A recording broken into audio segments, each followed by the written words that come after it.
Welcome, everyone. Thank you so much for coming this afternoon. My name is Mike Morawski. I'm the Director of Education and Public Programs here at the Portland Art Museum.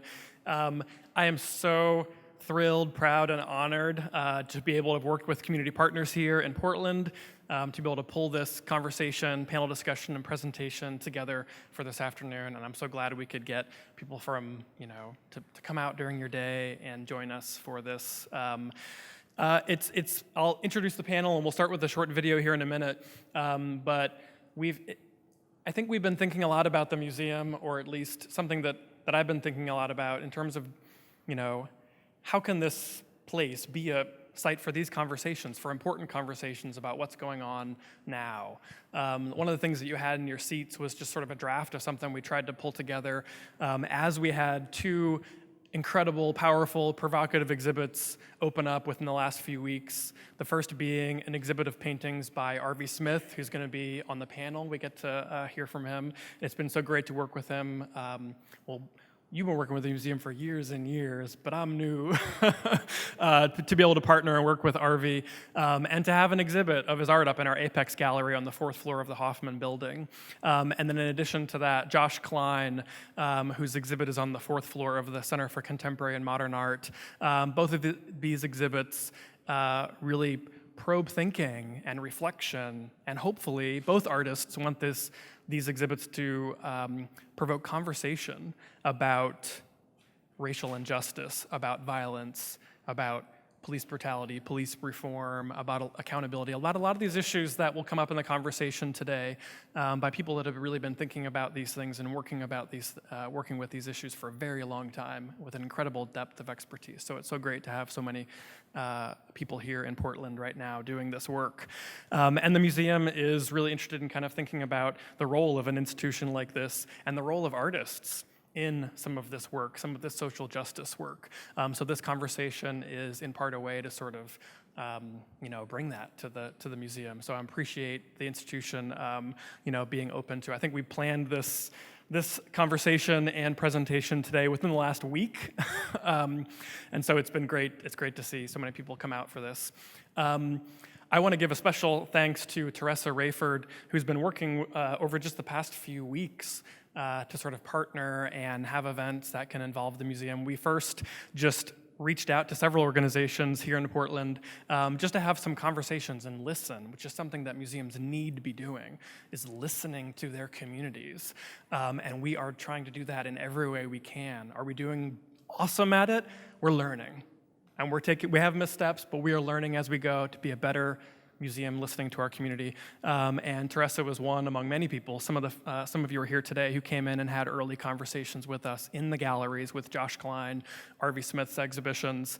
And just there was an urgency from members of the community to do something here, to have these conversations. And so today is sort of, another output of that, which I'm excited to have. So I just wanted to sort of introduce that. Hopefully most of you got a little bit of information about the exhibitions on your chairs when you came in, and you can come back and see those exhibits. We were over in the galleries with Arvie to see his exhibition, and then just over in Josh Klein's exhibition with all the panelists. And so if they refer to these exhibits, unfortunately, we don't have images of them, but that just means you have to go and check them out yourself if you haven't already, which is really what you should be doing. So just thrilled and honored to be here, and I want to welcome and introduce our panelists, but we're going to have them stay in their seats because we've got a really short video to sort of cue up this conversation to start out with. And so I'm so honored today that we're joined by Arvie Smith, who's here. Yay, Arvie.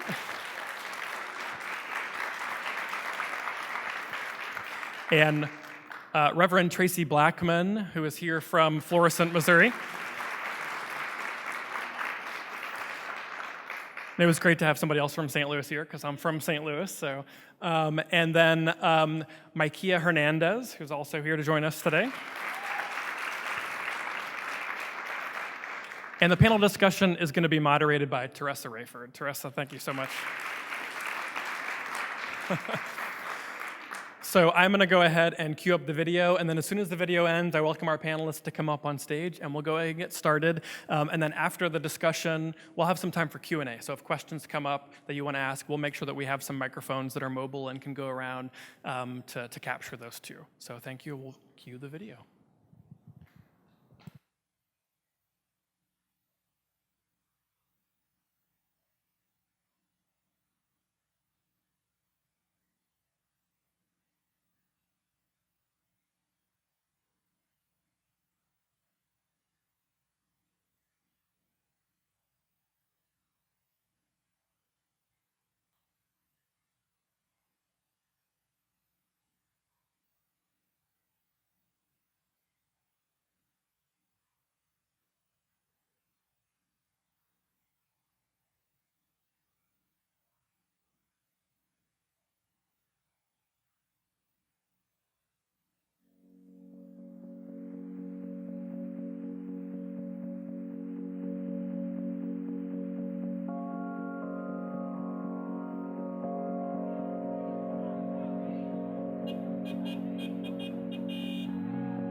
This is what we doing out here, man. This crazy out here, though. I mean, he didn't deserve to die. I mean, he didn't deserve that many shots, though. Like, you can shoot somebody in their leg for stop them from running. You can shoot somebody in their leg for stop them from running, but you ain't got to shoot them down, bro. Why you got to shoot him in the head? He ain't even had no gun on him. That's crazy. I feel like they should keep protesting till it's over with. And if it ain't, and if we don't get justice, then that's just what's gonna happen, man. We gonna be out here every day till something happens. Come on now, let's keep walking. I saw Trayvon Martin. I saw George Zimmerman get away with it. Now it's another case. Now if this police get away with it, now I'm telling y'all, man, this ain't Florida. This is St. Louis, Missouri. Come on, brother.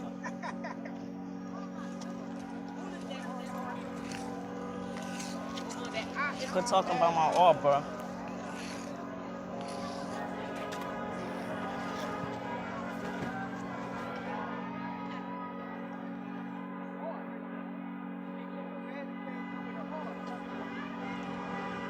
He was so young, man. He was finna go to college. Like, what if that was me, man? Like, I'm 14, I'm just not going to school and stuff. Like, what if that was me finna go to college? Like, and then the only person in my family, and then I die right before the day of school start?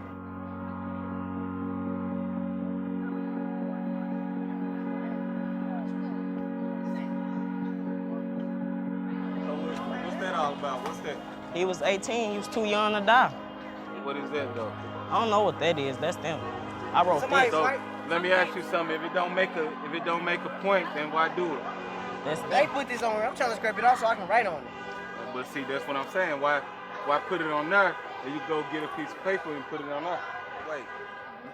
Mike made a statement in time now. You know what I'm saying?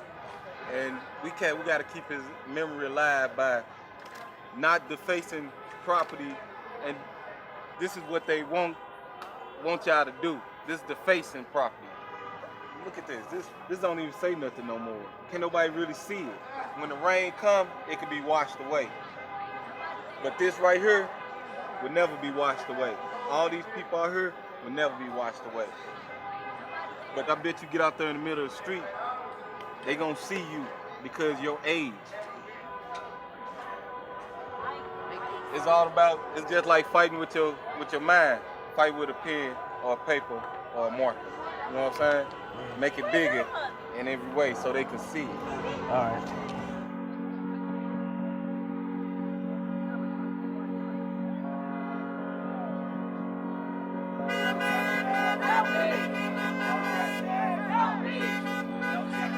Don't shoot.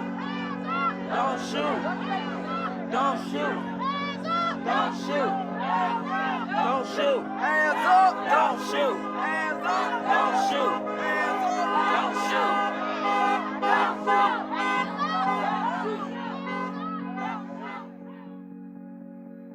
Murder, bro. This is is how we all gotta unite, bro. All of us African American, this is what we all go through to unite. This is what lead us to, man. Everybody holding hands, everybody showing love, everybody sitting here supporting what's going on right now, man. This is what we gotta do to get respect. Like, and what's so crazy about it, that don't nobody hear us until we do stuff like this. Like from the riot, everybody breaking stuff, then nobody trip off that until everybody start breaking into stuff. It was all on BET, CNN. They wasn't worrying about the Michael Brown death. You got bigger and other things to worry about than people breaking into these stores. I understand what they did was wrong, but you gotta realize if the laws wouldn't sit there and shoot this man like that, we wouldn't go through none of this. The stores wouldn't get broken into. Foot Locker wouldn't get broken into. This won't get burnt down if it wasn't for them. And this is what we go through, man.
Thanks again for being here with us today. My name is Teressa Raiford. I'm the lead organizer of Don't Shoot Portland, and I'm honored to have here today as our guest the Reverend Dr. Traci Blackmon, my niece, Mykia Hernandez, and our very own private collection of Arvie Smith in his own self. But I just wanted to thank the Portland Art Museum for allowing us to bring our protest in here. I heard an interview that Arvie did on OPB, and he talked about the freedom that an artist has in expressing themselves and saying things and pushing things and being able to do things, action. And part of what we do as Don't Shoot Portland, we call ourselves a community action plan. And when we do action, we call it art. Every year on the Mike Brown anniversary, we do a community art project.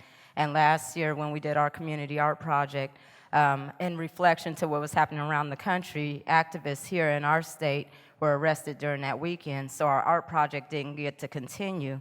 But this year we brought the art project to the museum, and we did make it happen.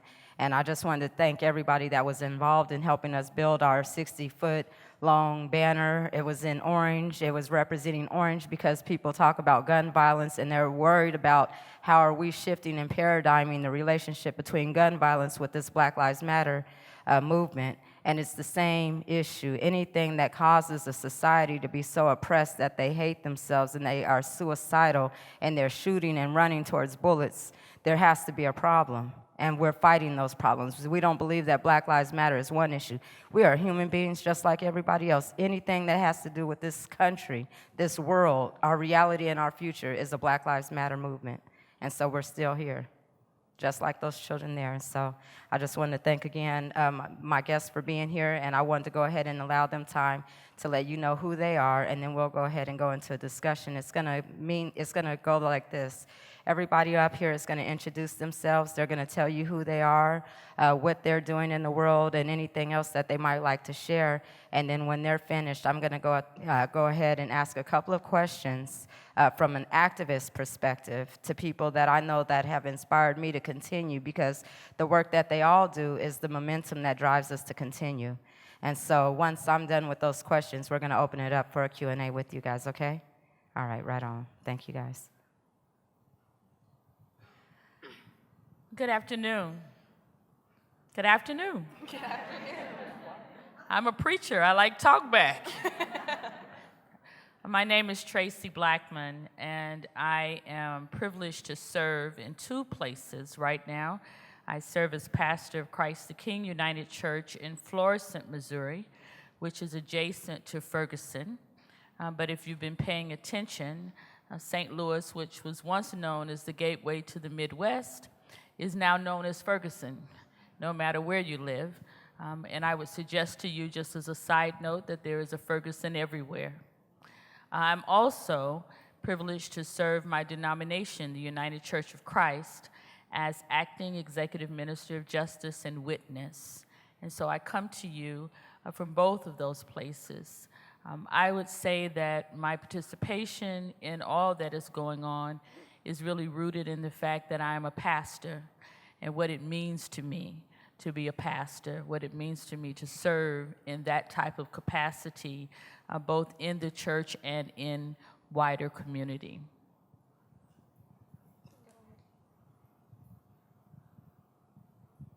Hi. My name is Arvie Smith. I'm an artist.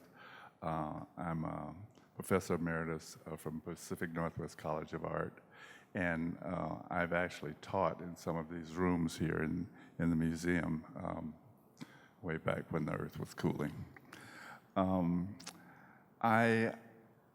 As an artist, I'm here on this panel to talk about my perspective, how I see things, how I feel about things, where my art takes me, and hopefully can make some impression on the way things work in our community and in the world.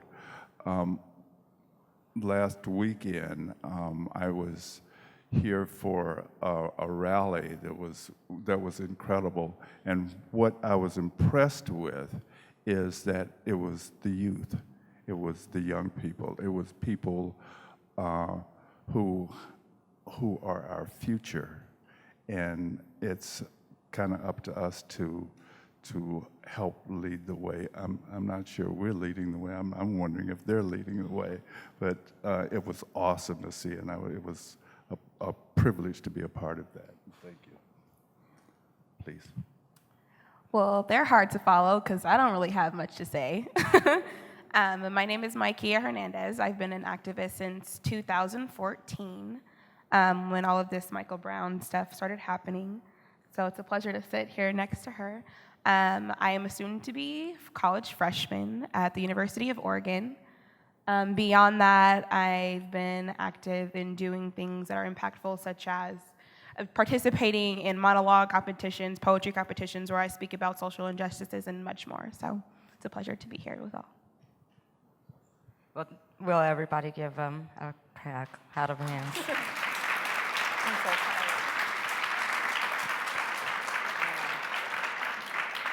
Thank you guys for the round of applause. My voice we've been running all day. And so I just wanted to go ahead and get right into it. So with the video that you just saw, our first protest in solidarity with Ferguson in 2014 was on August 14th. There was an organization called Amnesty International that reached out to people like myself that had a direct response before that official national solidarity. And one of the things that was the reminder for us that we used to get communication out, we hadn't attached to the Black Lives Matter movement what had happened in Ferguson yet. We had hashtag Michael Brown, we had hashtag Big Mike, we had hashtag Mike Brown, hands up, don't shoot, and then we had hashtag OP Ferguson. And so one of the reasons that we're here right now and why the universe, it seems to me, is just bringing in the opportunities that we need to bring out this perspective and what's happening in our world is that not only do we have Arvie's art that depicts all of the misogyny in our country and the racism and the discrimination and everything else, but right across the hall on the other fourth floor of the museum, we have an exhibit about police brutality and the politics of poverty and all of the bureaucracy that exists in our world that allows the misogyny to continue to promote white supremacy and state-sanctioned murder. And so with those type of elements in this space, be very mindful that my intention of having this discussion here is not for you to come here and have a one-off discussion, but you need to go up there and get the reality of what's happening there and share that, because art is a form of education, and there are some of us that are not as privileged as others to have access to the education that art inspires. And so we're trying to break those trends. I told Mike a while ago, I'm not coming in here to be nice, and I'm cool with the opportunity to come in on Thursdays after 5 and every other Saturday, whenever. But I would like there to be more access to this museum for spaces like this, dialogues like this, and people that are here to be able to come here and not feel like they're only here for the Black Night.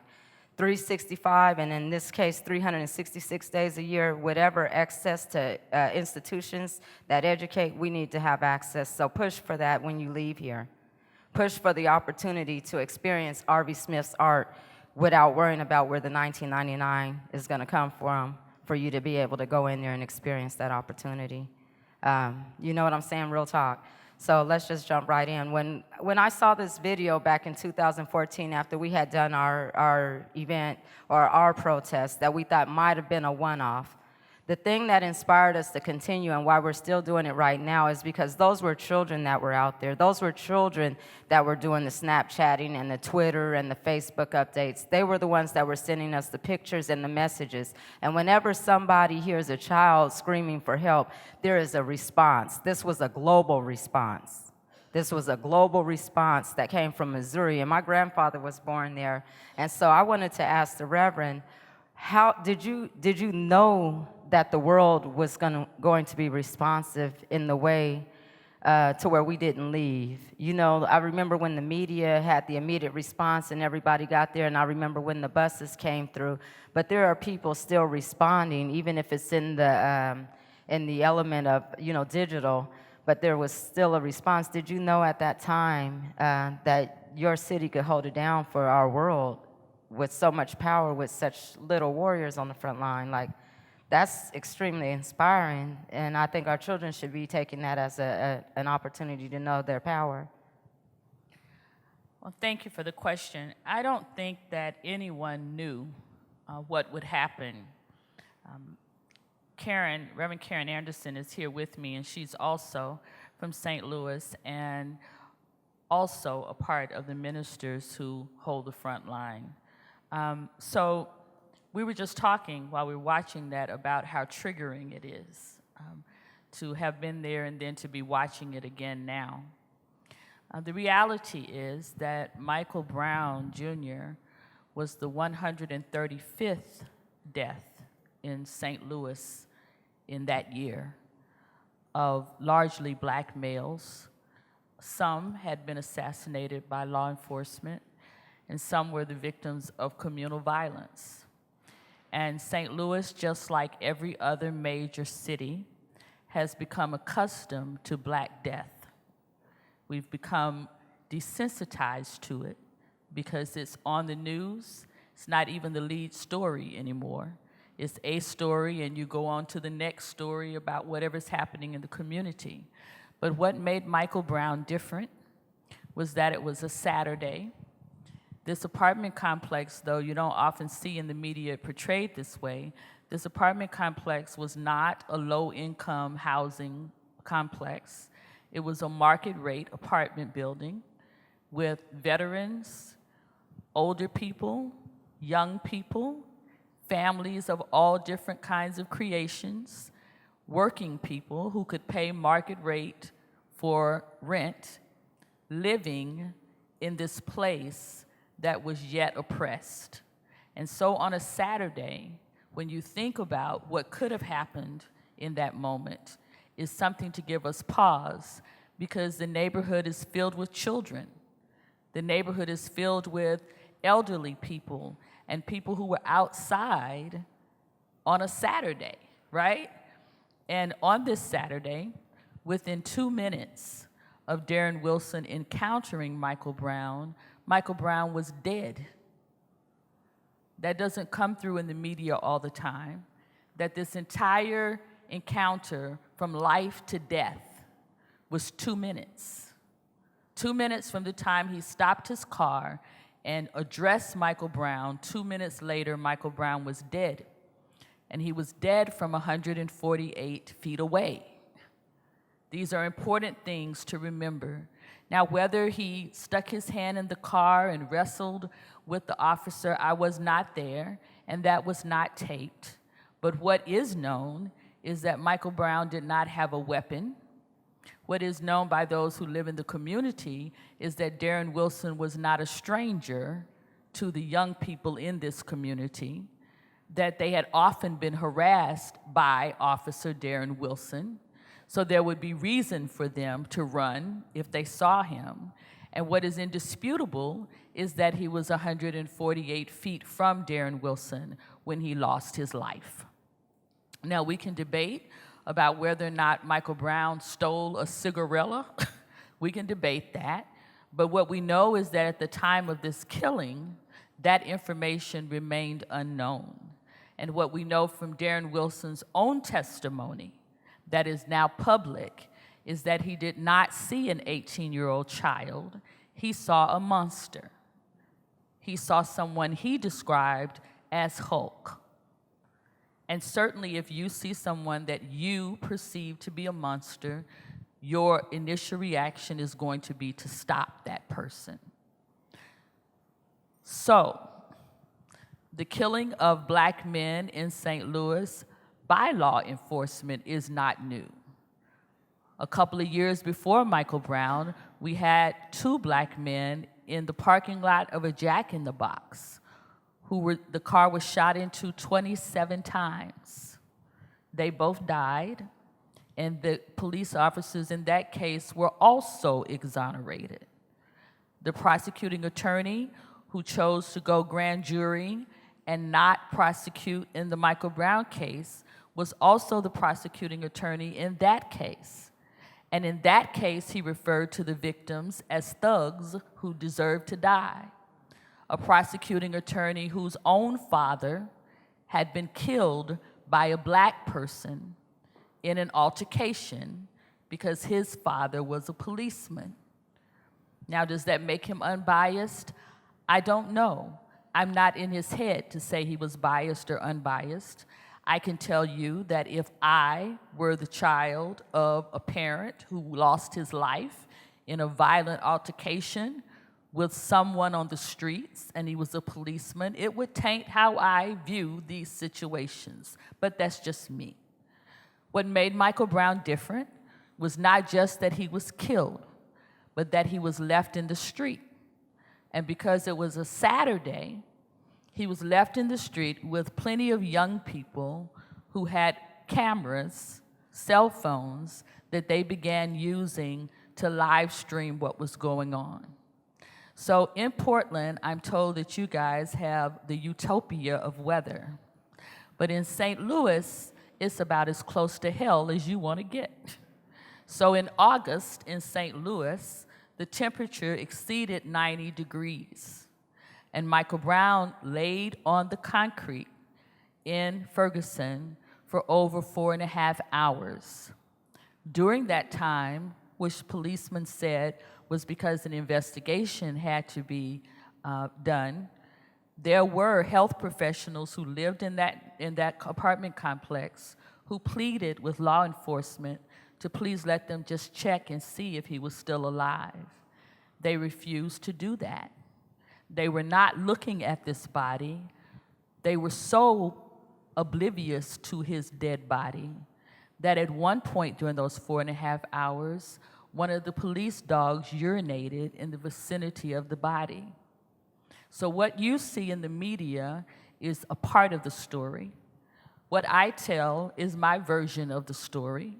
I know that there are many, but most of what I'm telling you right now, you can fact check that. So after 4.5 hours with this streaming, you began to get young people coming out into the streets to respond. Did we know that we would still be responding now? No. But we also didn't know that Ferguson would be highlighted in Baltimore and in DC and in Texas and in Florida and in New York. We didn't know that this would be the beginning of connecting the state-sanctioned murder of Black boys and Black girls all over this country. So we are in the street because of Michael Brown, but we're not in the street just for Michael Brown. We're in the streets because there is a necessity that our law enforcement be reoriented to serve and protect all of the citizens and not to contain and correct some at the expense of serving and protecting others. Thank you so much for that.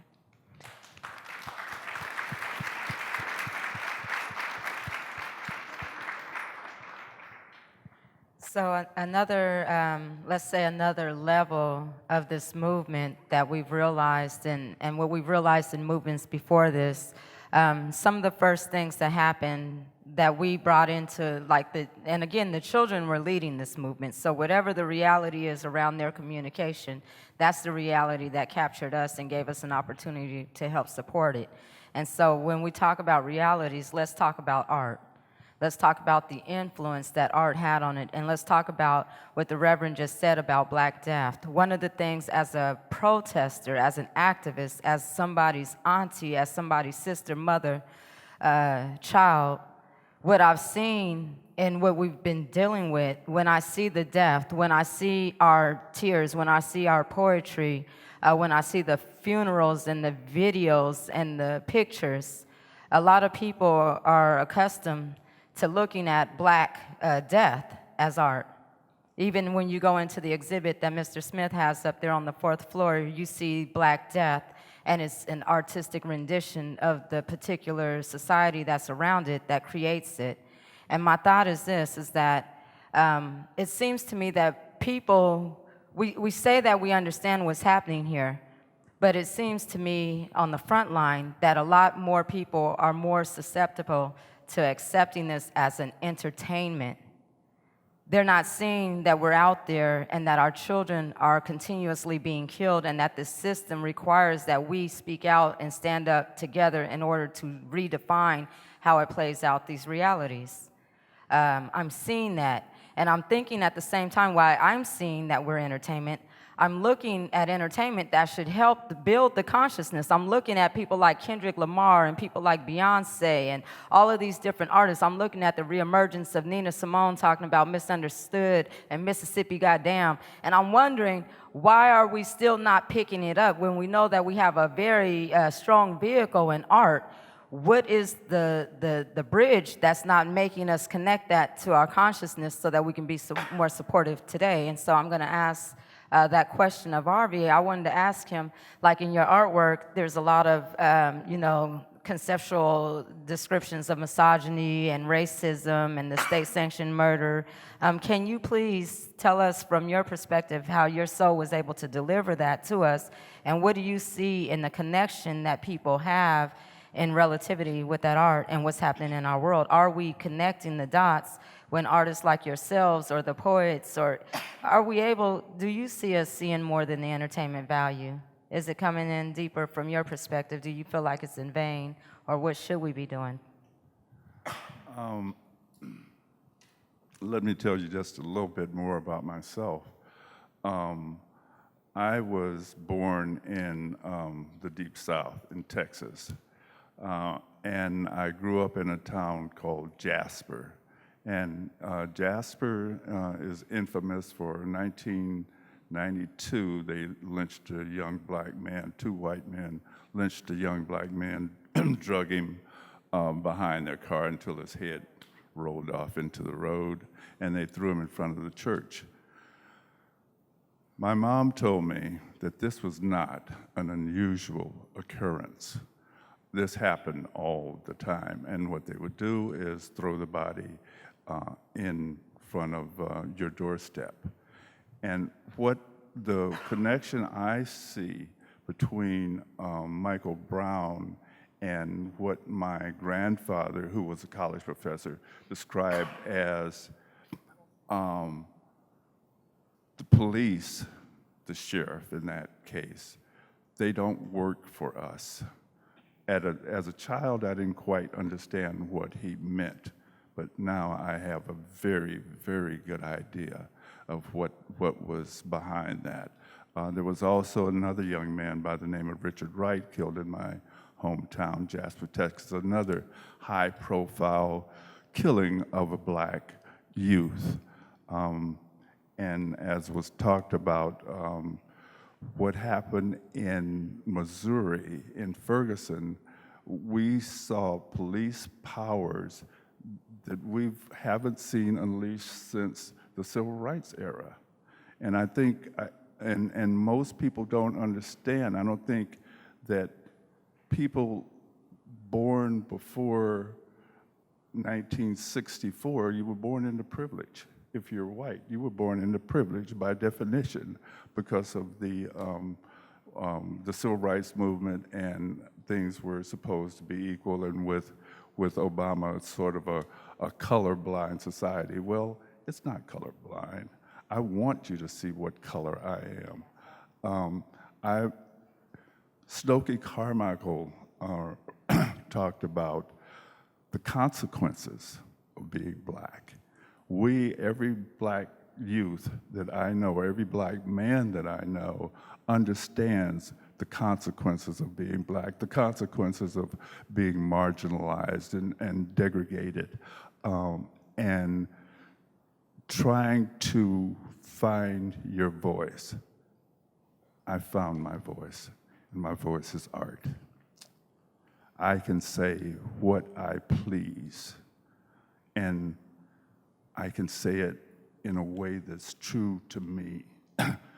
Picasso said, art is a lie that tells the truth. And I see some value in that.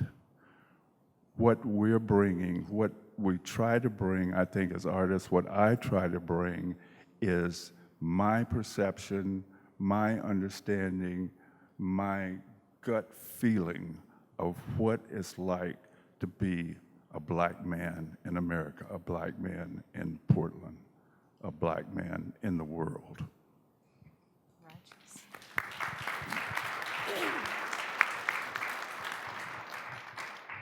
And so, Mykia, when the protest started, you were about 15, now you're 17, right?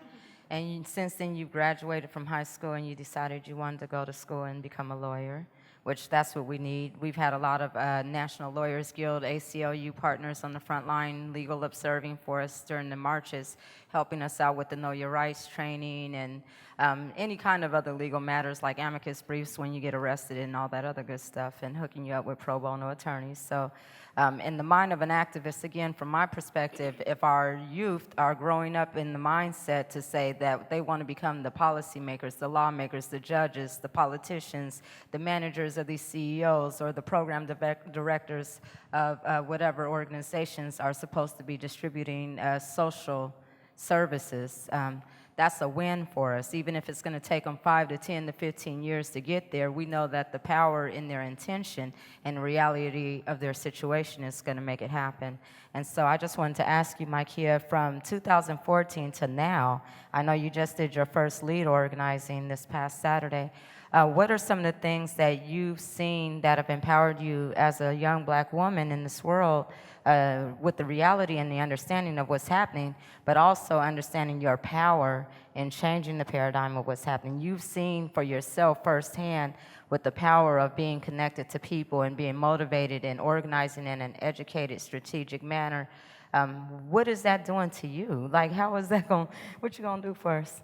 Thank you. Are we doing it right? Thank you for your question. As she said, this past Saturday, I did organize and lead my first protest. It was very empowering, crazy, fun, cool, everything. But in that moment, you don't think of any of that. It's just extremely, extremely stressful, honestly. It's really hard having everyone look up to you, especially being so young. It's very hard having to give those answers and provide everyone with some sort of comfort while also comforting myself. I've also been around for a while. Like she said, I've been doing this since I was about 14, 15. And I've just been empowered by you and everyone else that gives me the platform to speak and for everyone to hear my voice and opinions and the competitions that I've been in to let people know, like, this is what's happening. My voice has been heard through many platforms, and I think that just through the platforms that have been given to me by people like you and Mike and other competitions and things of that nature, and also social media has also given me a lot of power as well. Actually, Arvie and I were just discussing social media before you guys all arrived and the power that it has and how our generation really has to push and let our voices be heard, because social media for us as young people is all we usually see. So I try to impact myself and the people around me through social media, letting them know about things like this, speaking my voice, publishing my essays that I wrote on social media, letting people read it and things of that nature. Yeah, I think that sums it up a little bit. Well, and I wanted to say, because you know, I'm always getting on them like, use your social media, because I used to jump on everybody in my family's computer when this first happened, and I would just put a rally together, and whoever was my friends or my sister's friends or my mama's friends or my grandma's friends or my son's friends or whoever, they were all getting an invite. And then I noticed that Facebook shut us down and only gave us a limited amount, so you had to be more innovative in the way that you did your outreach. And so it's always good to have new networks to connect to. So a lot of times when we do our protests, we pre-design the hashtags that we're going to use, and we ask people to upload the information, because again, the consciousness building is what's going to break the paradigms that exist in our world right now. It's cool to have an experience and to communicate that experience to people that are around you, but if you're taking in the serious consideration of what you can do, what power you can have, even if you don't respond with an email or donate to a cause or show up at another rally, the power of sharing the information is more essential than you can even imagine. It could save a life, and we've known this, and we've seen it firsthand throughout these activities. I wanted Mykia personally to give a little bit more information about who she is, because what I saw on Saturday, she came out, and I think the expectation is that when people like ourselves are bringing a call to action for our community to show up, they see us there and they see everything together. You see water bottles, you see art supplies, you see people wearing orange vests, you see people wearing green hats, you see organizers, and you see, we don't know who's gonna come. We think maybe one person might show up, or we might have 5,000, might be too short to see if everybody's getting where they need to go or whatever. We always have these different issues, but we have no idea what's gonna happen. When we ask for the activation, it comes from your participation. And so I wanted you to understand who is on these front lines. I've noticed that this past week in the media, everybody got to see Mykia's face. They got to see other people that were holding our banners. But I think sometimes that the people that make those comments, and you know what comments I'm talking about, people, the people that make those comments, I don't think that they realize that the people holding those banners and holding those bullhorns are direct people that have a direct relationship with the direct issue that we're dealing with. So Mykia, if you don't mind, will you please tell people a little bit about yourself personally, why you took that bullhorn this past Saturday, and why you're going to use that pen to graduate as a lawyer one day? Okay, well, again, my name is Mykia Hernandez. My father was actually murdered here in Oregon in 1999. His name is Michael Hernandez, and he was murdered here in Oregon. And that's one of the reasons that has driven me to be the young woman that I am today. And that's one of the reasons why I work so hard and why I graduated at 16 and why I'm doing all the things that I'm doing. My brother is also currently serving 10 years in prison. So the school to prison pipeline and all the things that go on, and understanding that, like she said, we don't know who's going to show up, but there's so much behind that. Do you notice that there's more white people in this room right now than there are black people? That you guys are mainly adults and not children? And you have to think, why? A lot of black people right now are at work. They cannot afford to take off a day of work. They can't afford to find someone to watch their children. They can't just say, I'm gonna come here and that's what I'm gonna do. They don't have the opportunity for that. And you guys should all feel very privileged to be here because some people cannot. Not simply just because they don't wanna come, they just can't. And that's one thing that we do consider when we plan these protests. Who can be here, who can't? What are the reasons behind that? And that for me is just a lot. Also, a little background about myself. I've been on my own since I was 13. I've been working, I've been providing for myself, doing all the things that I need to do.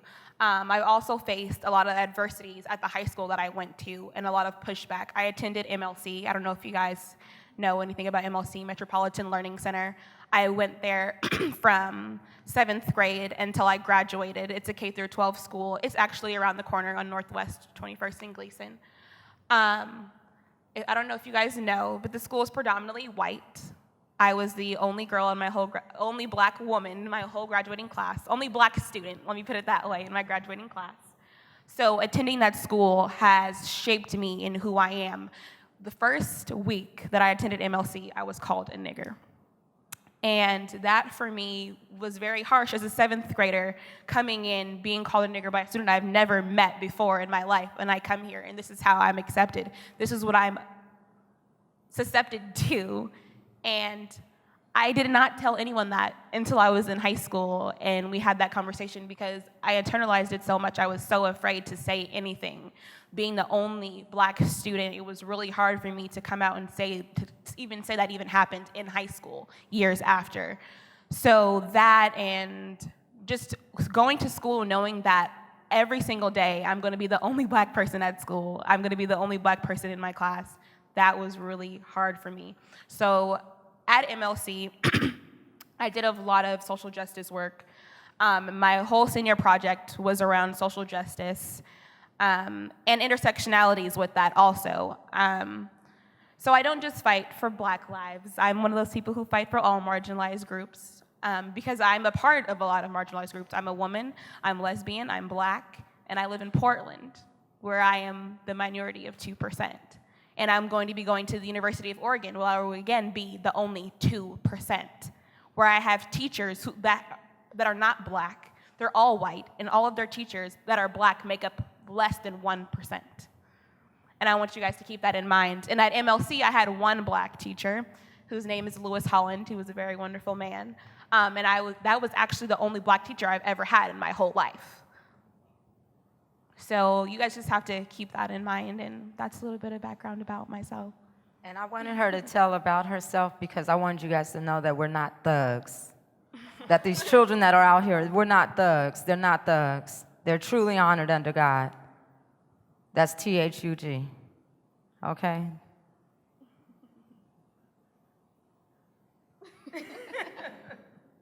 Okay, so I'm going to open it up for questions. I just wanted everybody to see the background and the paradigms of these people, and I wanted you guys to be able to be open to seeing the different perspectives and backgrounds and share your questions. Anybody got a question for our... I want to just say something to Mykia. First of all, my heart goes out to you, especially in the loss of your father and the loss of your brother. And I also want you to know that some of that, especially the education, is my story as well. Being the only Black is difficult, but you are brilliant. Did I tell y'all she got a full ride? And you're right, it is going to shape you for the better. So more significantly than who was in your class is the fact that you know that there's so many more that should have been. More significant than you not having Black teachers, I didn't have a Black teacher until seminary. But you know that it's not for a lack of brilliance. And your brilliance is going to take you far.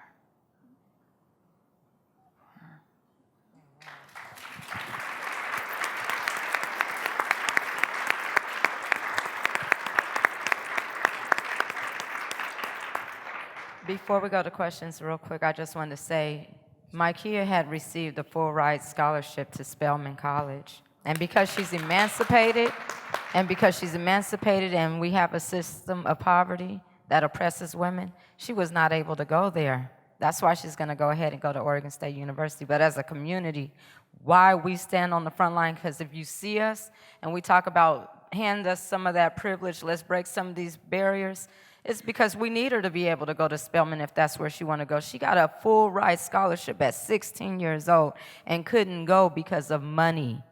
We live in a very privileged state, and if we're less than 2%, and we have a lot of, what do we call them, white allies, accomplices, and people that don't mind sharing privilege, there's no reason that this child that went to MLC in Northwest Portland should have to settle. And I don't want to hate on Oregon and say that it's settling, but if you're a black woman that has an opportunity to go to law school at Spelman, that's a big deal.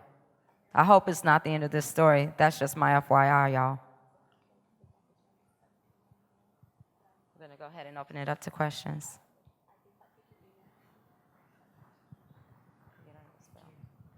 First of all, thank you so much for coming. I've been wanting to have conversations like this for so long, and I just didn't know how to approach people. And I live in North Portland. I'm a new resident of North Portland, and there's a lot of anger up there. Last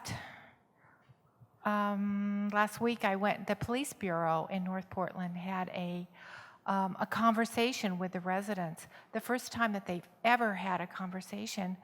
And I'm wondering why someone from the police is not here, because it all revolves around how we're treated as individuals, you know, with no respect. And from what I gather from the police department, they're really trying very hard to work with the community. And they really were very excited to have so many people turn out. But anyway, as a white person, I cannot walk in your shoes. I can empathize with you, but I can't really because I'm white. And so I want to know how a person such as myself can work with people of color and help and get the word out or do whatever needs to be done. So. All right. And first of all, what was your name? I'm sorry. My name is Barbara. Okay, Barbara, what was the demographics in the police station when you guys had the event? You know, there was several people in the African-American community who were actually community leaders. And unfortunately, I don't remember any, but there was some reverends there, women who were activists. There were a lot of people in the police bureau that were there. Matter of fact, most of the people were employees of the Portland Police Department, but I think it was a start. They were trying to do something. Right, I know them all. One of the things that I need to just basically state to our community here is that locally, we just passed a bill. It was an in-profiling bill. And one of the reasons we passed that bill is because we know that being black in Portland means that it's very likely that more than 500% of the time you're going to be overrepresented. The ACLU just dropped those numbers. They came from the MacArthur Foundation audit, basically saying that we're over-criminalized, we're over-policed, we got community policing partners, all of our pastors is working with our police in order to make our community safe. But now, people like myself who have community members and family members that are victims of gun violence, because of our protesting, there is a barrier. Now the police are sending out information that says this is not an anti-police event. This is not for anti-police people. We are not, I just need to say that, we are not anti-police. We are anti-violence. We are anti-police violence. We are anti-racism, discrimination, hate, misogyny, and all that other stuff. But we're not anti-anybody human, because we know that that can change if the policy is changed. And I know that a lot of the people that are in power don't have the power or the knowledge to figure that out yet. And so you might see a segregated spot where they're very excited to get some people that are willing to talk to them, but they're not going to be the same people that are pushing for legislative against profiling, because we're working within our communities to come up with resolutions that community members can work on that don't include calling the police on your child that's having a mental breakdown, like Christopher Kalanji, who was shot in January 3 times because he did not feel well enough to go to court. He was afraid because they had beat him up for knowing his rights. Those are the issues we have. We have our police meeting now at our school grounds and at our parks with community members saying, if you see anything, if you white man or white sister or one of the, recently less incarcerated than they were before, but still kind of working within the system. If you see anything, you need to call us because we don't have the right to just stop and frisk them no more. So be very mindful when they're saying that, because since our communities have become gentrified, when you see somebody that looks like me or my son walking through the neighborhood, he might look suspicious to you if they're telling you, like they do to us in the gang task force meetings, this is how they dress, this is what they look like, this is where they hang out at. They're talking about brown people. Brown people are not gangsters simply because their skin is brown. And just because my last name is Raiford doesn't mean that I'm a criminal if my uncle's sister, cousin's black name was Brown or Raiford too. Okay? So being brown does not make you a criminal. If you don't see the entire community there and you see that they're very excited that you're there, because you're going to be somebody that is that excited person that gets on the phone with them, be mindful of calling them. Find out if that's somebody's neighbor or if that might be somebody's brother, because a lot of that is happening in our community. And I'm just hoping that we see that for ourselves. But if anybody would like to answer her question as to things that she can do in her community.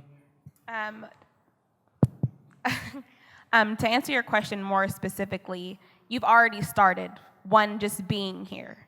And with that, when you go home, you need to carry on this message. You're here now, but what's going to happen when you go home?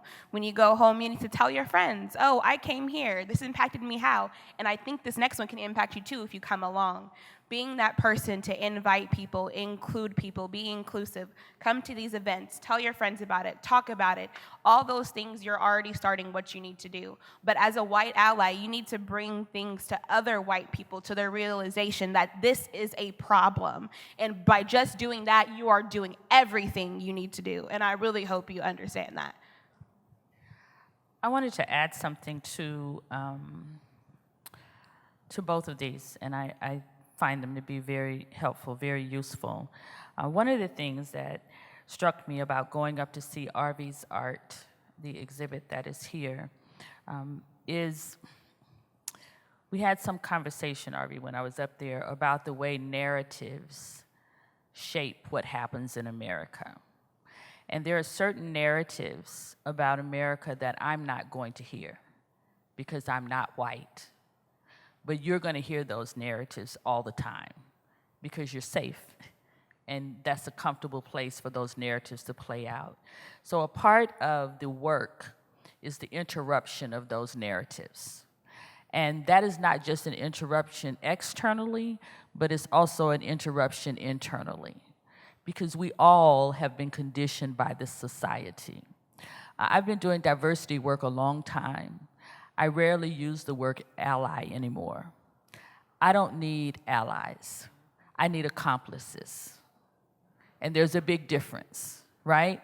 And so if you're going to be an accomplice, I need you to be committed to doing white people's work, because that's the work I can't do. And it's a part of what you were talking about when you said that I can empathize to a certain extent, but I'm never going to be black. There is work that we all have to do together, but then there is also white people's work, and there's black people's work, right? And so I need accomplices who are willing to do the white people's work. And that means interrupting that narrative with my friends and with my colleagues and with the power circles that I may or may not be a part of, but also interrupting that narrative internally. I haven't worked this out yet, so I'm being dangerous by saying it out loud before I've worked it out. But I'm becoming cognizant of the othering of law enforcement, the way that we other black and brown people. And I'm not comfortable with it for this reason. When you can other someone, then you can judge them and critique them and hate them because you've made them not a part of you.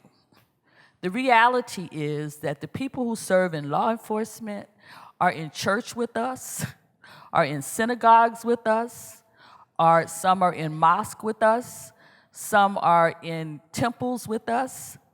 The people who serve in law enforcement live next door. They're in schools with our children.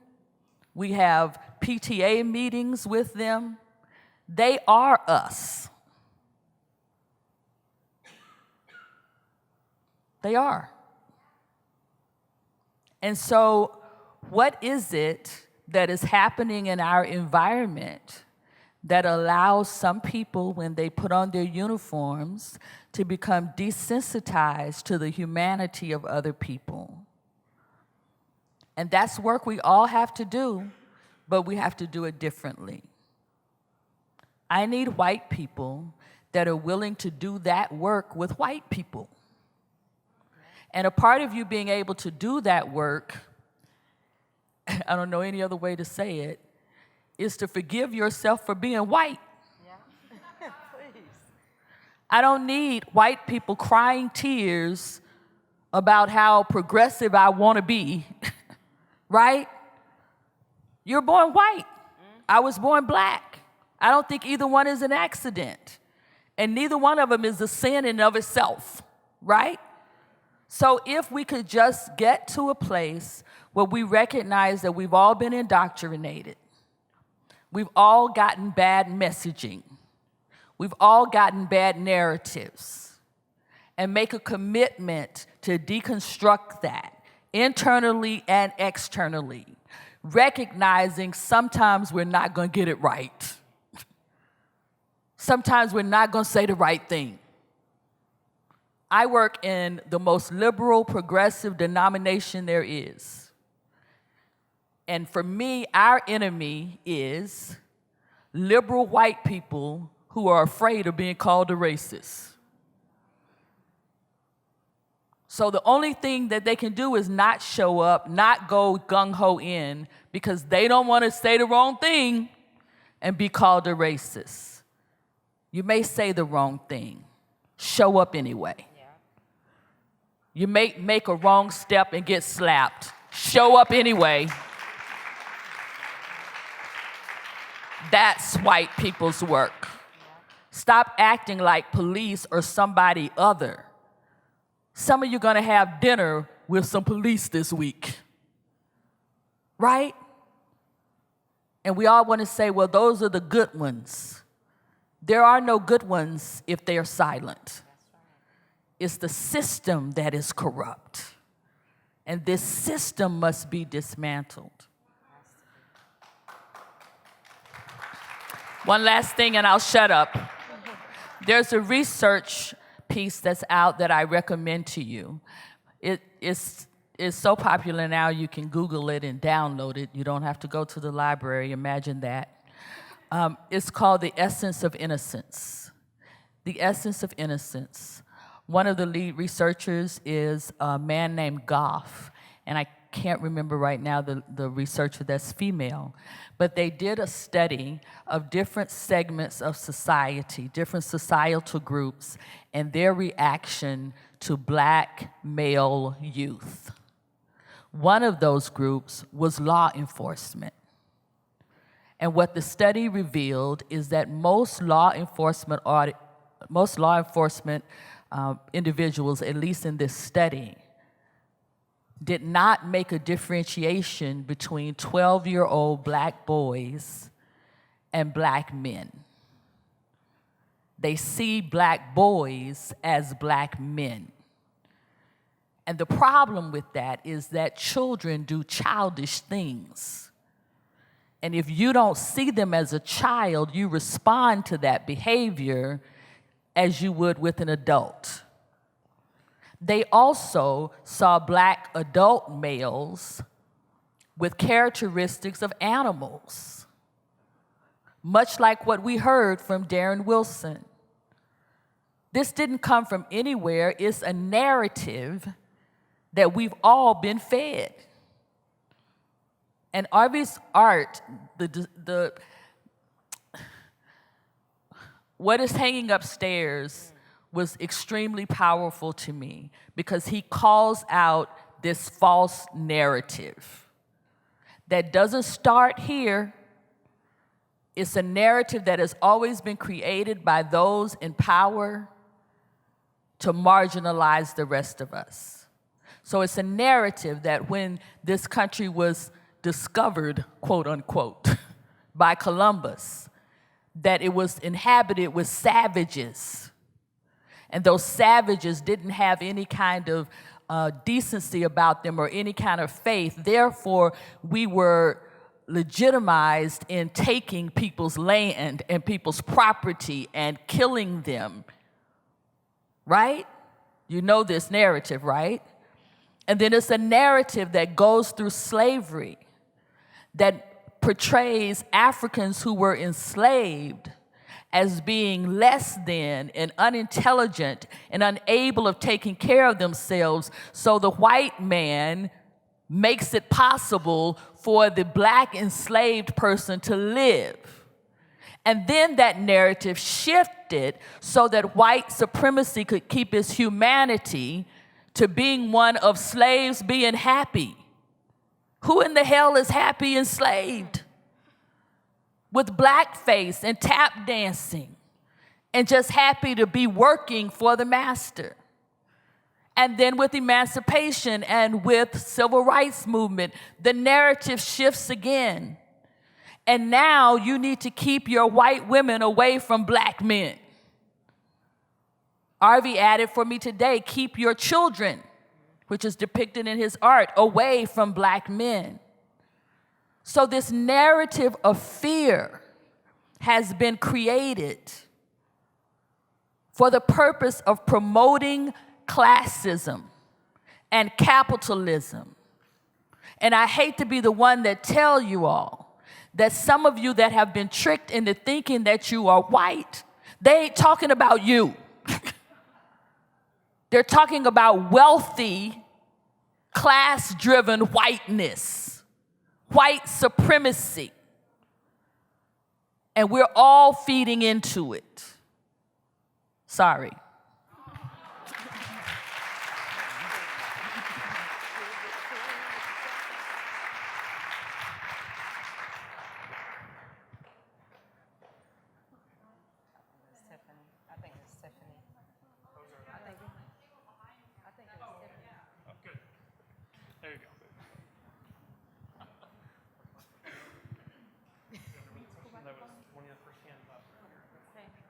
Is that on? Hi. I want to ask, actually, I came here because I'm here to support Teressa. I've been working with Teressa a while, and then just to give you a shout out, honey, you did an amazing job, and it was an honor to serve next to you on Saturday. I came here to not only learn, but I came here as a revolutionary social justice activist. I'm here to talk to white folks in the audience, and I'm wondering, all of you that identify as white, if you're in an organization. If you're in an organization fighting for racial justice, raise your hand. Okay, there's not enough of us. So what she was talking about is what we need to do. We need to organize the white working class to realize that we've been all punked by the ruling class's ideology, and exactly what she's talking about. So you got to move from feeling sorry and trying to learn and suck up all their time and their energy and learn. You can go audit classes for free at PSU in the Black Studies department, but I would say get in a social justice, racial justice organizing model, and with people who are trying to organize for a better world. I can give you names, I can give you Facebook page names. You got to get in an organization because this system is not going to be dismantled. I saw a lot of you are really scared about that, but that's what has to happen, because that's what you were talking about. We all know that that's what the system was built upon and continues to be maintained upon. And until white folks collectively, the white working class, I don't like cops, but I get what you're saying, and I think I agree with you when we other the cops and make them less than human as well, but not forget to realize that they're part of the working class as well, then that's a problem. But until we unite and we organize together, and we realize that it's not folks of color who need to convince us that the oppression is so bad that we should come alongside, until we realize that we are the ones holding up the institutions. We are the ones holding up everything. We benefit from it. So until we all collectively start organizing amongst ourselves, nothing's going to change. They can keep coming out into the streets. They were fighting for their liberation. People are dying, getting murdered. And what's keeping the system in place? We're keeping it in place. So. All right, so you heard what she said, mic check. And one of the reasons I want to just respond to what she said very quickly, over the last 2 years, there are so many well-meaning white community organizations and groups. Do not bring us into your infighting, because it devalues and it discredits and it messes up, it undermines our movement. Because what I've learned here in Portland, and I'm gonna use this term, pick a nigga. You know what I'm saying? If I act right, you might support me. If I do right, you might support me. If I walk this way, you might support me. But if I do something wrong, then you're gonna have to shut me down and take your support somewhere else. And I've seen it over and over and over and over again. It's an insult. It's an insult to anyone's humanity. It's not solidarity. If you're solid, if you want a different world, if you want to give your children a better inheritance than what we have available for them right now, you fight. You fight relentlessly, consistency. You fight with integrity. You do what you can, but do it for the right reason. Nobody deserves an honor for standing up for somebody that's being shot down. It's the right thing to do. You don't get kudos for it. You're not going to get a title. You're not going to get a star. Some black people might forget to thank you. We're trying to breathe. We're trying to keep our community together while we're out there dealing with the solidarity that you're providing to us. But do not use it to undermine this movement, because we need value and we need unity. And it don't have nothing to do with whatever y'all trying to figure out on the side while y'all trying to figure out how to be politically correct in this movement. That's your business. Ain't got nothing to do with the fight that we on. We need your body.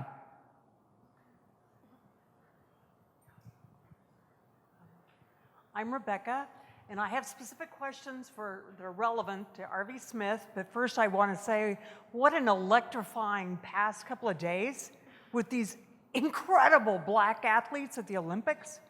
And I don't know if you heard, what's her name? Manuel speaking, Simone Manuel speaking about what it meant, first black single athlete, gold. But anyway, that's been fantastic. We're so proud of them. But anyway, I am a docent at this art museum, and I'm so impressed with Arvie Smith's work. And I want to ask him, I want to bring white people, anybody, all people, to see his work. How would you want me to talk to,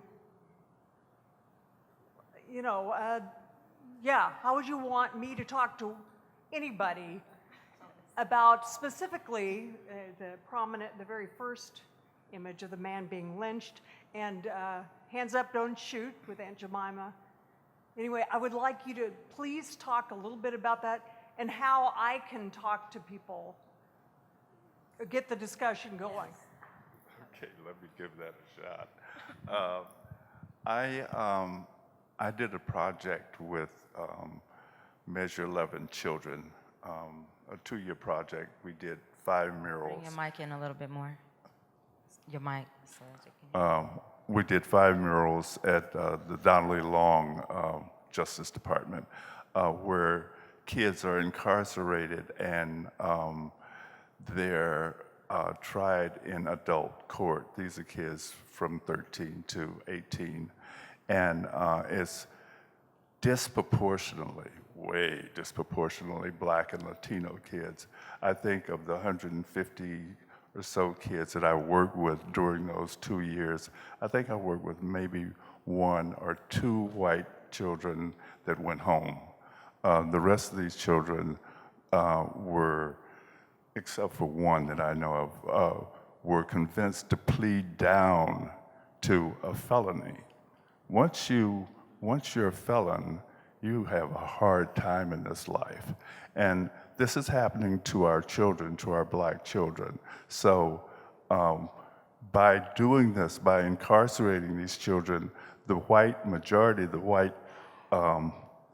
dominant culture has a lot more shots at the jobs that these Black children might have had a shot at had they been able to continue their education, continue in their life's path. But it's interrupted by police who see us as drug dealers as opposed to someone with a job who happens to have a nice car. These kinds of indignities that are perpetrated on our children, they're seen as low-hanging fruit. They can drive down Martin Luther King any day of the week, and they've got their quota. this needs to stop. This has to stop. And the only way we're going to stop it is for people like you and people like me. I think art has a voice. I think art has a voice for protest, for change. You can see it in your murals. That has been, Sistine Chapel, Diego Rivera, all of these murals that talk about what's going on in the culture.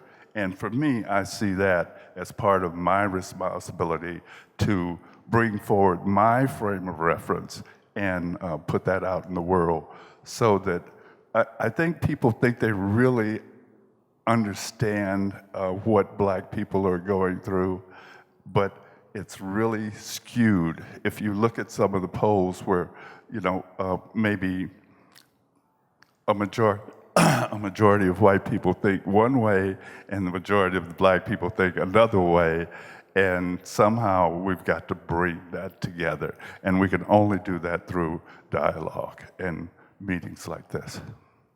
I'm not sure if I answered your question there. Yes, what I'm asking you is to talk about some of those specific pieces, how you would, why did he put Aunt Jemima holding pancakes? Okay. Hands up. Okay. What does that mean? What are you saying? Okay. What should they be thinking? Okay. Noticing. The way I see that is that we've all been culturalized to see things in terms of white supremacy. And some of those images have been cultivated and carefully handed down from slavery. And some of those images have stuck. By the turn of the century, the Aunt Jemimas and your Uncle Bens and your Rastas and your Step and Fetch It, all of these people were seen as who we really are, who we as African Americans really are. And people believe that today, right now. And so what I'm trying to get at is I understand that advertising has an effect on the culture. And somehow we have to sort of unpack that and talk about what is really going on in terms of race relations and how this racism, this insanity continues. Yeah, I don't know if you watched the Milwaukee riots today. Milwaukee uprising. I did hear about it. I would also like to say that you should recognize that your white privilege right now with you continuing to speak, just so you know.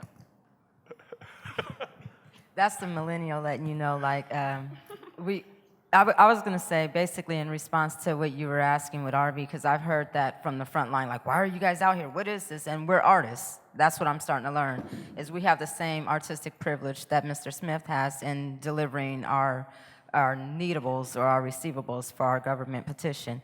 And what we're doing is artistic.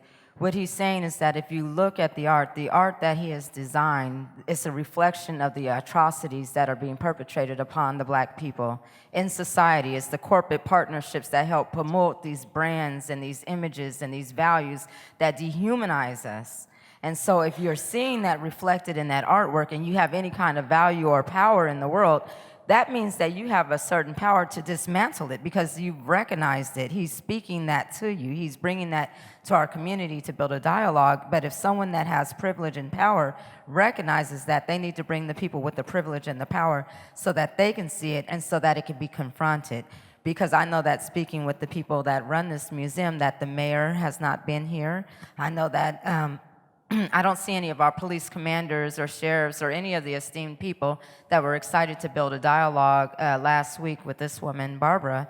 I don't see any of those guys here. I don't see our Attorney General here. I don't see Governor Kate Brown. They're all in my network. I've run for office. You know, they know we're here. They know the exhibit is here. But they haven't shown the courage to be here. And those are the leaders that those images are supposed to speak to. So if you're privileged enough to see those images and you have enough privilege and accessibility to those powers, make sure that you bring them here. Tell them there's a message here for them, and then you can spearhead the delivery of the dialogue from there on, but that's what needs to happen. Yes, sir. I had the privilege of attending use of force training with the Portland Police Bureau back in January with a civilian council they call TAC. And the whole point of TAC is to have civilians involved in the conversation of use of force training, this, that, and the other.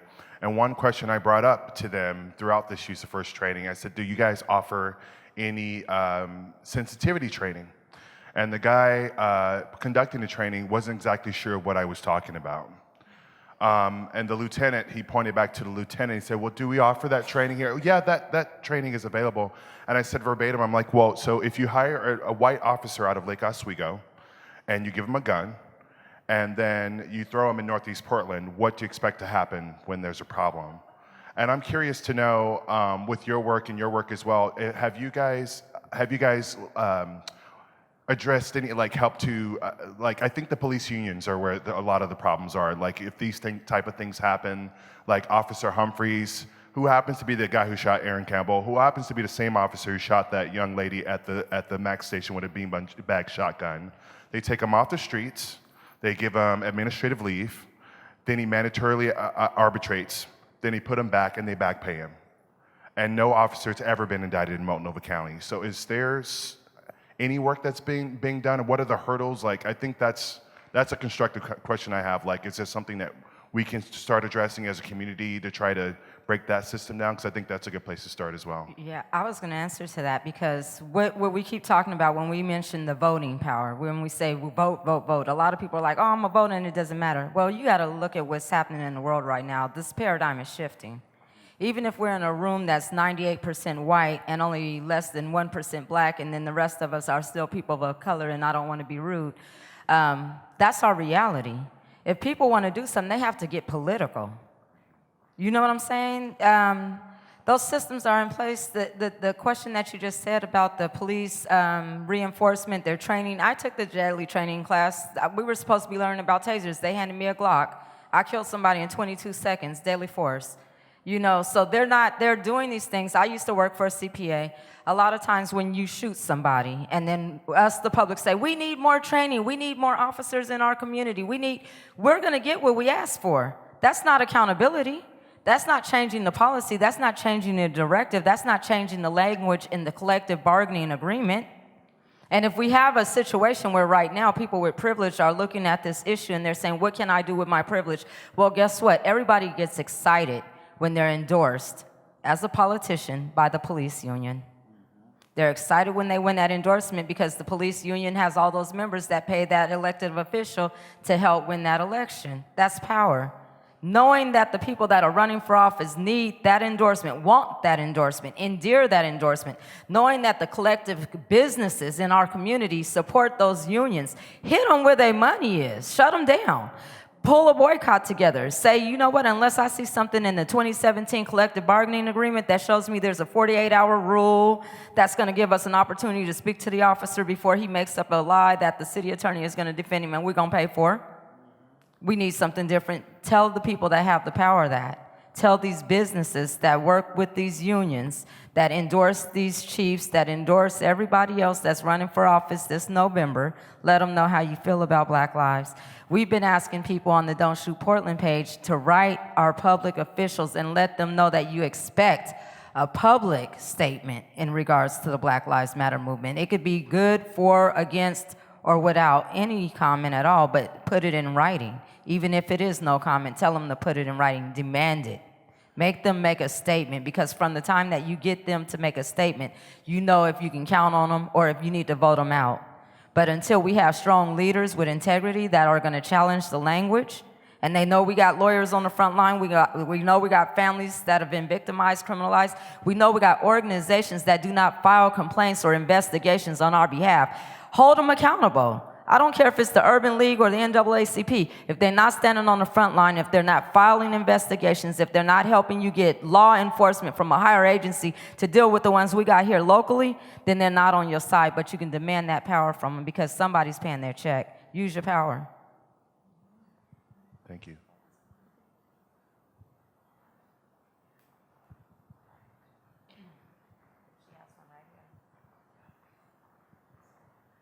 Hi.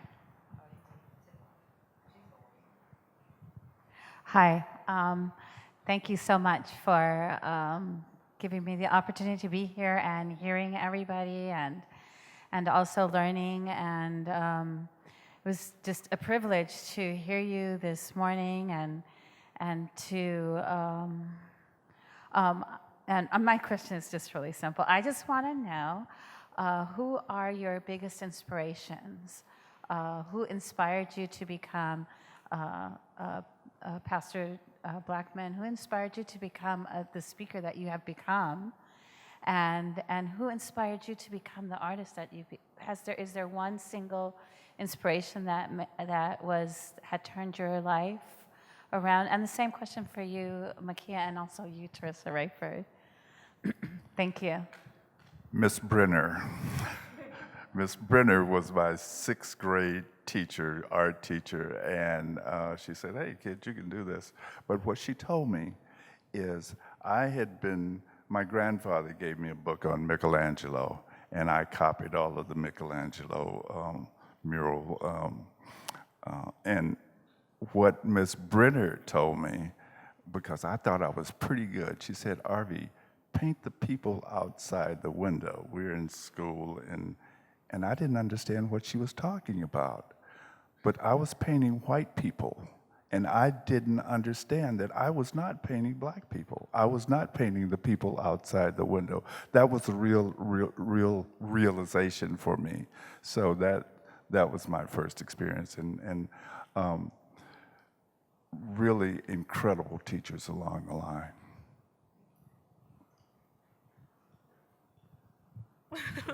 I think for me, it was just starting at MLC, and everyone around me inspired me to be who I am, because simply seeing that I am the only person and knowing that everyone else around me is not feeling at all what I'm feeling inspired me to be the person that I am, for sure.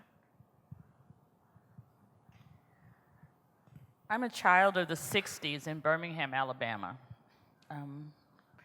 And I have been privileged all my life to be surrounded by strong black women and black men who loved me unconditionally and who believed that I could be and deserved to be anybody and anything I wanted to be. That's not everyone's story. So I grew up knowing my power. And I share that because those of you who are parents, the greatest gift you can give to your children is the certainty of their power, that you believe that they can be and do anything that they want to do, no matter where they are in life.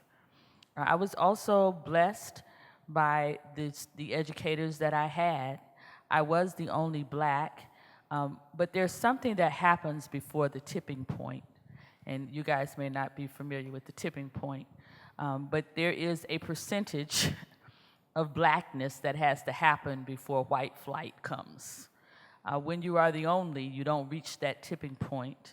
And so the other thing that happens, which is not good either, is this exoticism of the black exceptional person, right?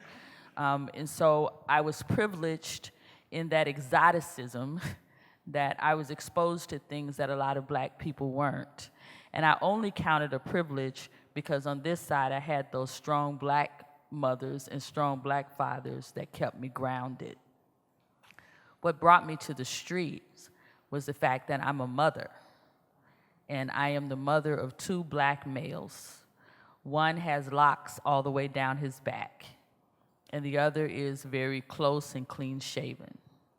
And when they began driving, it didn't matter which one was driving, because we live in a neighborhood that is not affluent, but is not poor by any means. They were often stopped and often searched because they were driving while black. And I am the mother of a black woman. And so I've seen the racism and the sexism overlaid in ways that are more painful to see, for me to see in her than they even were for me to see in myself. That is what drives me to the street. knowing that every black child that is in danger is my child. And I think that drives a lot of people to the streets. One of the movements that Karen and I helped to design that was an eye-opener for me is that millennials have a way of being that is different than old people, right? They are in your face, right? And I'm so appreciative of that, because if it wasn't for that in your face, we wouldn't be where we are. Let me be clear about that. But it's a very different way of being.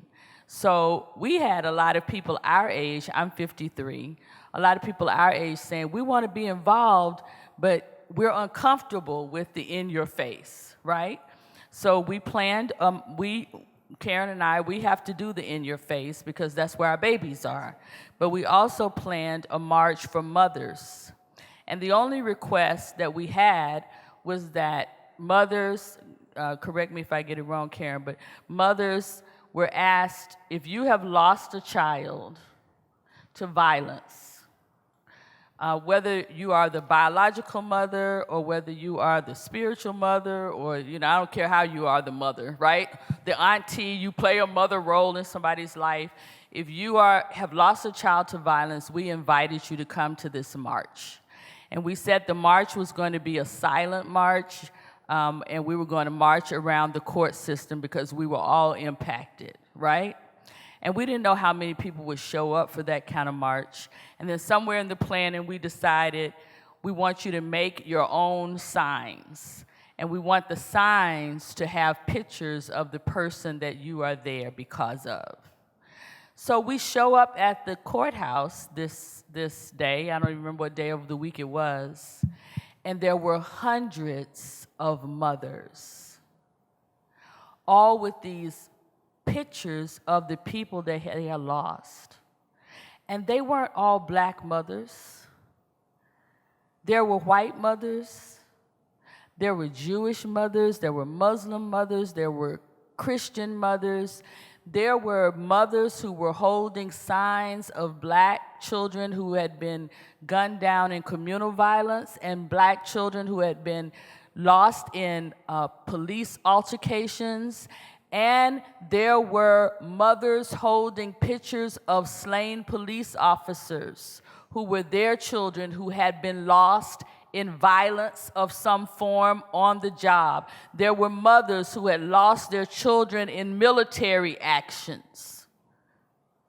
There was a mother in our group who was in her 40s. She came up to me and said, and she had gotten pregnant when she was a teenager, had been put out by her family. And in the course of trying to raise this child by herself, started dating a man who turned out not to be a good man. And when the child was 18 months old, she left the child there because the child was sick to go get some medicine, right? And when she came back, her boyfriend had killed her baby. She was out there with a picture of, the only picture she had of her baby.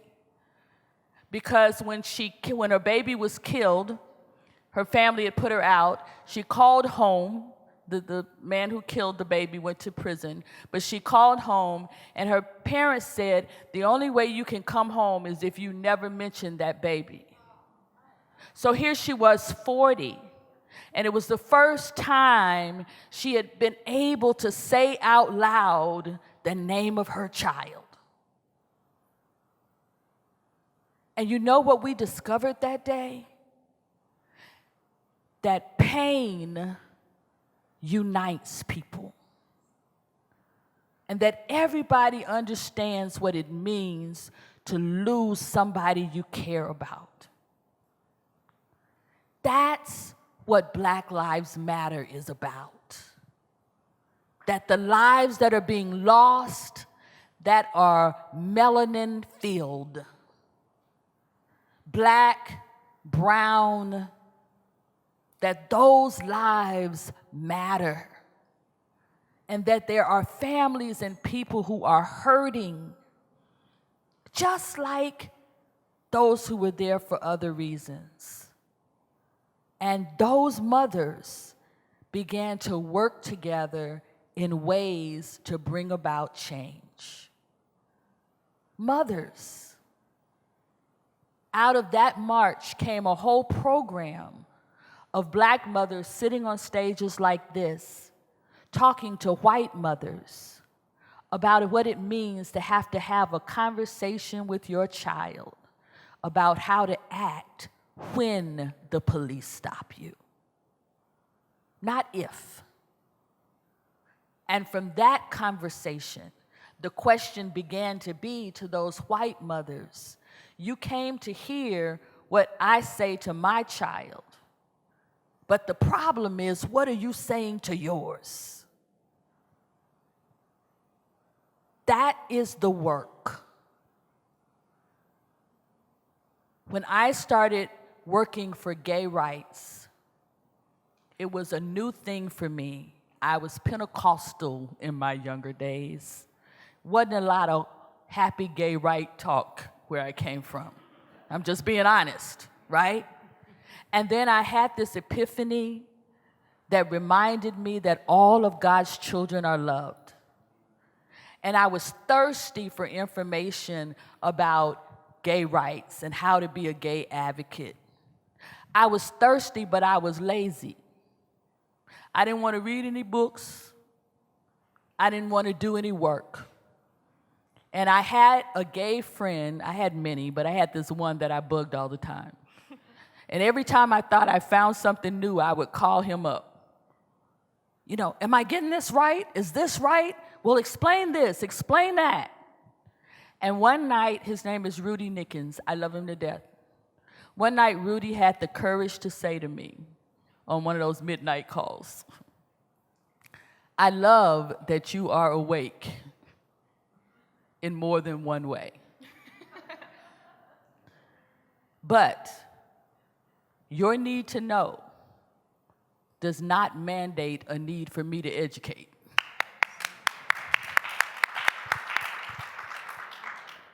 So if you're really serious, Traci, about being my accomplice, then do the work.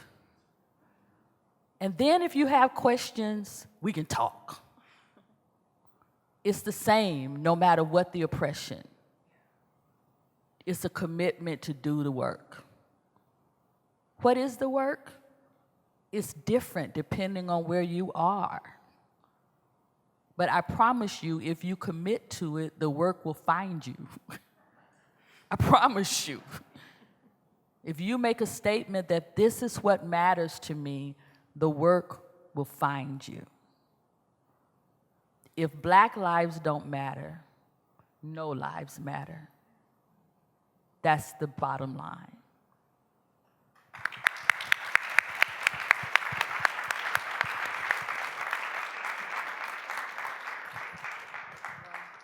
Mine is going to be really simple. My inspiration has always been my grandmother, Irene. She passed away when I turned 30 a long time ago.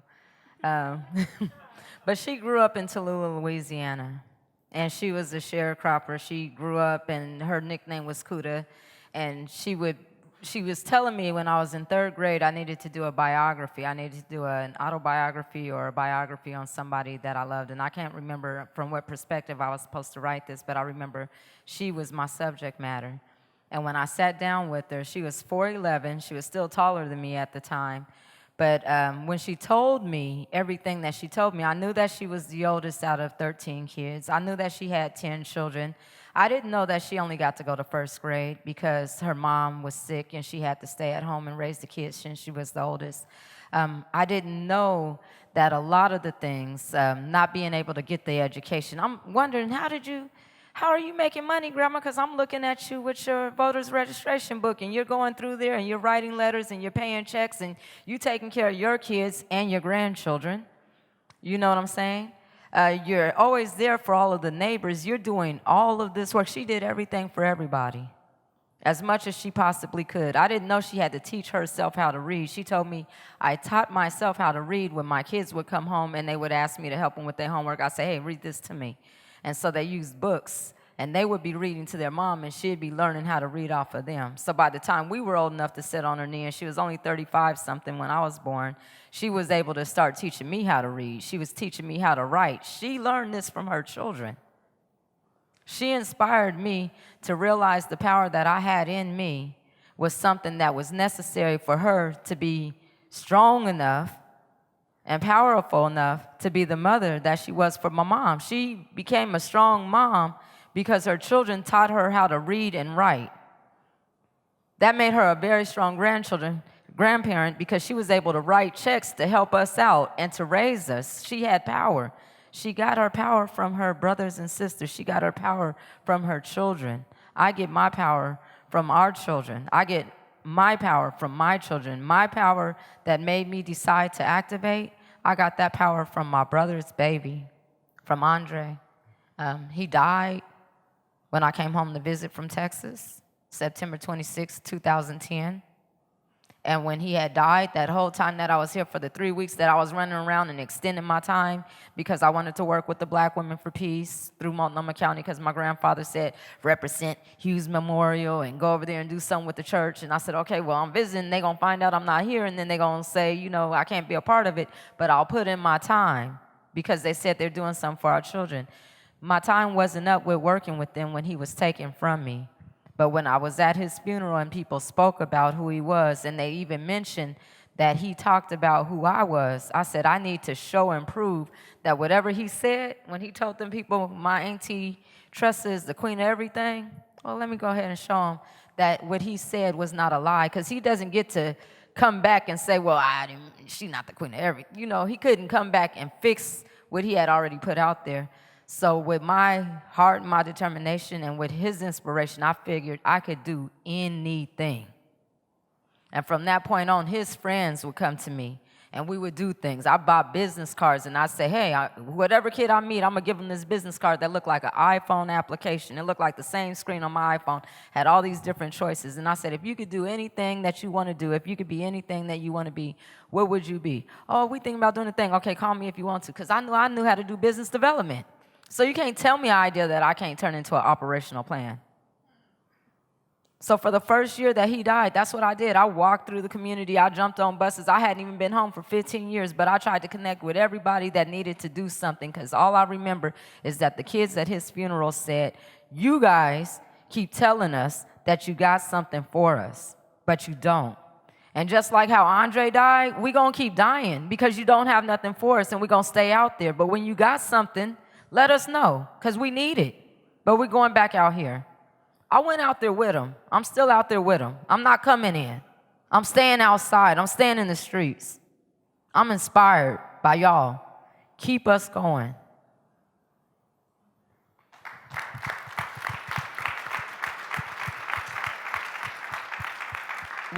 We're doing really good on time, and I just wanted to give Pastor Traci, Reverend Traci, the opportunity to give us a word of however she wants to bring it to us, but something to inspire us here locally. I don't want to hold her too much longer, or any of us, but I would love for her to shut us down. I'm not the shutdown. That's the shutdown right there. I just want to thank all of you for taking time out of your day to be here. It means a lot that you are here, and that Mike has opened this space up for us to be here in the midst of the cultural mecca of Portland to talk about what makes this world go around, and that is love. And so I'm glad that all of you took the time. And I believe that when one person reaches out to just 10 people around them, that we begin to change things. So I hope that you won't just let this conversation be one more glip on your page, but that you'll share it with 10 people this week. Share what you got, the good and the bad. And do me one more favor, which is not something anybody asked me to do, but if there is a way to call this art museum and tell them that you appreciate the opportunity to have real conversation in this space, then do so that they will feel more comfortable continuing to open up this space for this kind of conversation. I think it'll go a long way, and I'm grateful to have been here. Shout out to my predecessors. Linda's still here? Hey!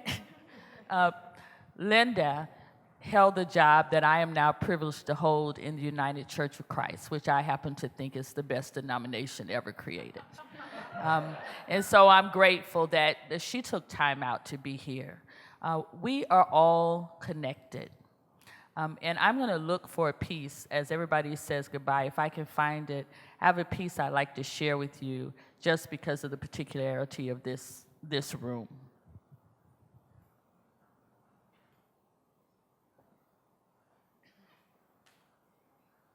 I have a new phone, so it might not be there, but it might.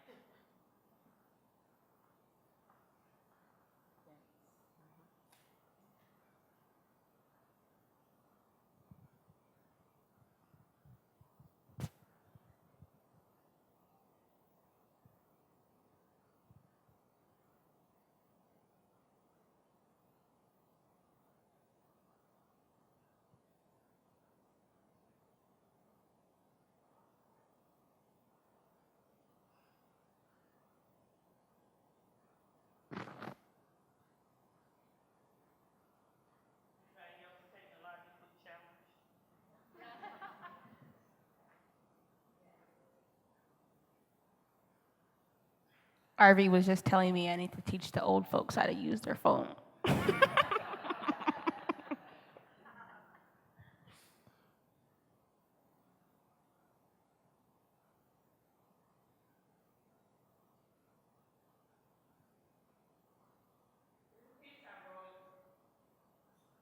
It's a piece I wrote to share with white accomplices.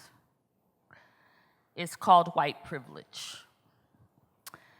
When I call you out on your white privilege, I am not dismissing your presence in this struggle, nor am I questioning your sincerity. When I call out your white privilege, I am not accusing you of the evil, nor am I separating you from its effects. When I call out your white privilege, I am not shrouding you in its shame, nor am I excusing you from its responsibility or accountability. When I call out your white privilege, I am naming the target that is on your back. I'm acknowledging the ill effect of racism on your being. I am joining you to the struggle in the only way that leads to liberation. When I call out your white privilege, I am acknowledging this privilege as being unearned, unwarranted, and incapacitating as the racist systems and structures that collude to oppress people of color all over this world.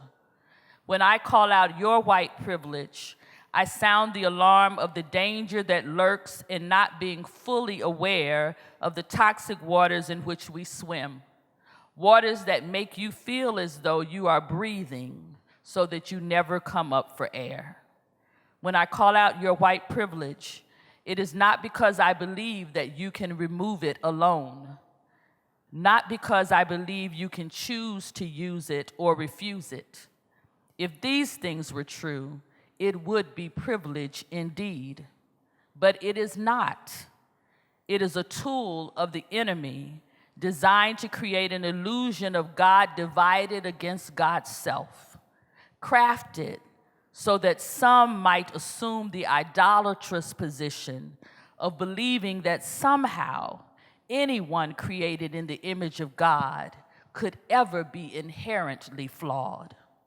When I call it out, white privilege, it is not because I hate you. It is not to separate you. It is to remind you and myself that we are one.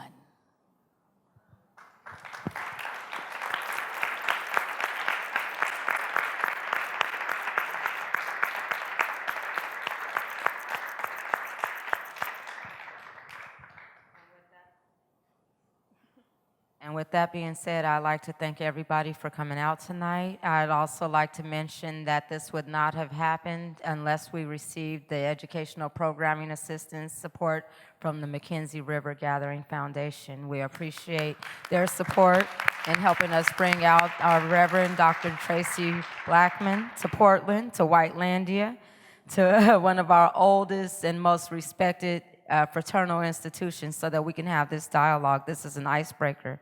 This is the end of our Mike Brown to Mike Brown Memorial Weekend. Thank you, guys.